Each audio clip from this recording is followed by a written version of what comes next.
Pinocchio by Carlo Collodi. Geppetto was a toy maker who made dolls. One day he made a puppet as big as a child. What shall I name this fine fellow?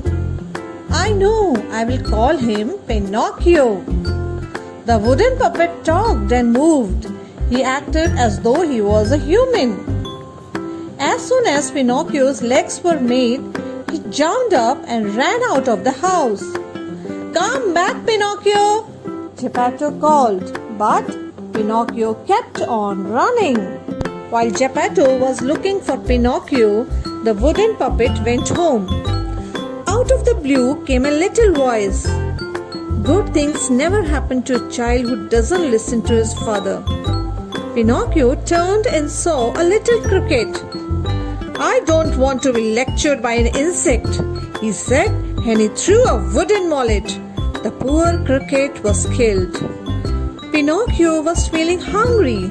He went out in the rain to look for food, but no one could give food to a puppet. He came back and sat in front of the fire to dry, but he fell asleep by the flames. His legs were burned. Oh, Pinocchio, cried Geppetto, and he made him new legs. Pinocchio promised to be a good child. Geppetto gave him clothes and books and sent him on his way to school. But on the way, Pinocchio saw a tent in the town square. It had a sign, "The Fantastic Puppet Show." Pinocchio forgot his promise to Geppetto. He sold his books to get a ticket for the Fantastic Puppet Show. The dolls looked like Pinocchio. Come, join us on stage, they said. Pinocchio danced and sang with them and greatly enjoyed himself. For his performance in the tent, Pinocchio received 5 gold coins. I will buy a new coat for father, he said. But as he ran home, he met 2 animals, a limping fox and a blind cat. You can't buy a coat with 5 gold coins, the fox told him. We know a magic field. Yes, said the cat. Bury your coins there, and the next day you will have a money tree covered with gold coins. A little voice said, Pinocchio, they are lying. Pinocchio ignored the cricket ghost. I am going to be rich, he said. At that moment, 2 robbers appeared. Give us your money, they demanded. No, screamed Pinocchio. The robbers wanted the gold coins, but Pinocchio had hidden them under his tongue. The robbers were angry and tied him to a tree. Where are the gold coins? The fairy asked. I lost them, Pinocchio lied. At this, his nose grew longer.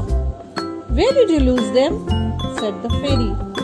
I lost them in the forest, said Pinocchio. Pinocchio's nose grew some more. Pinocchio's nose grew so long that it almost touched the wall.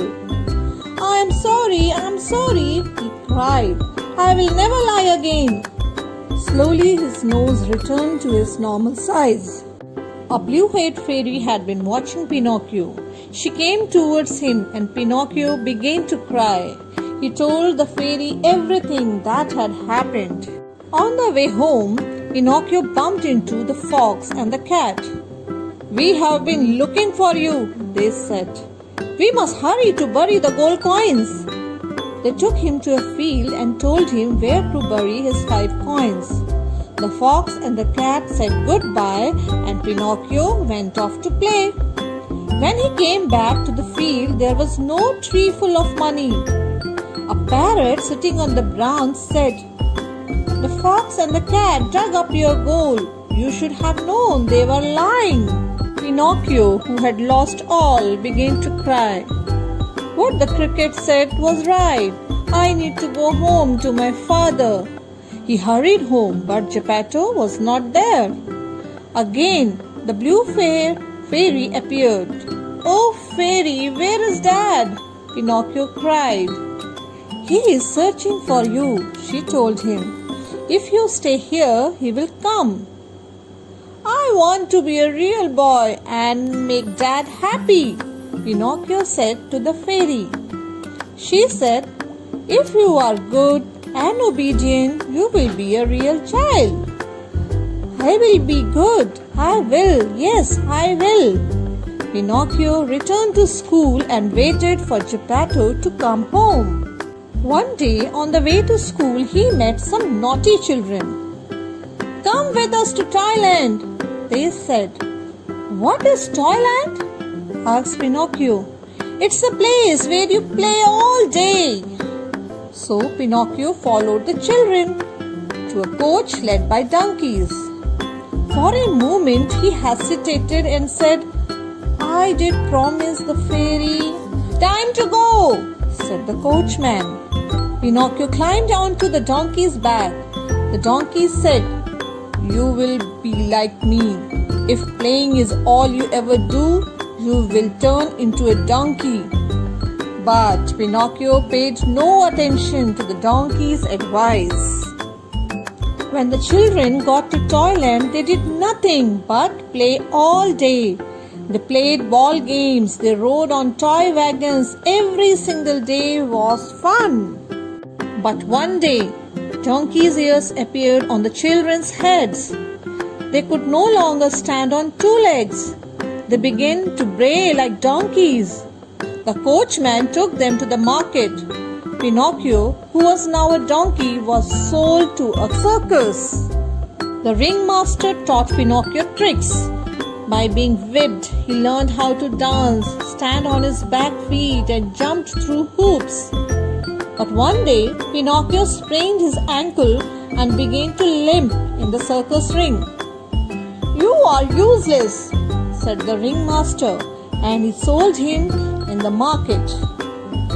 The new owner was a man who made drums from the donkey leather. He tied a rock to Pinocchio and threw him into the sea to drown. In the sea, the donkey changed back, and the man pulled up a wooden puppet. The man was furious. He yelled, I can't make a drum out of you. I will sell you as firewood. Pinocchio jumped back in the sea, and a giant whale swallowed him.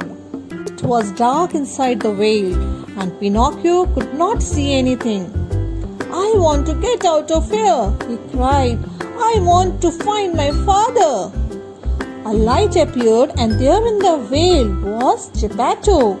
Pinocchio, he shouted. I went to sea searching for you, and I was swallowed by this whale. Dad, I have missed you. Pinocchio wept. He hugged his father, and they cried tears of happiness at finding each other. We need to escape from here, Pinocchio said to his father. Dad, climb on my back, and I will swim us out of the whale's mouth. When the whale opened its mouth, Pinocchio caught the surge of water and swam out with Geppetto. Pinocchio, you saved us, Geppetto said as they came ashore. From that day, Pinocchio helped Geppetto and did not miss a single day at school. One night, the fairy came in a dream. Pinocchio, you have become a good boy, and now your dreams will come true.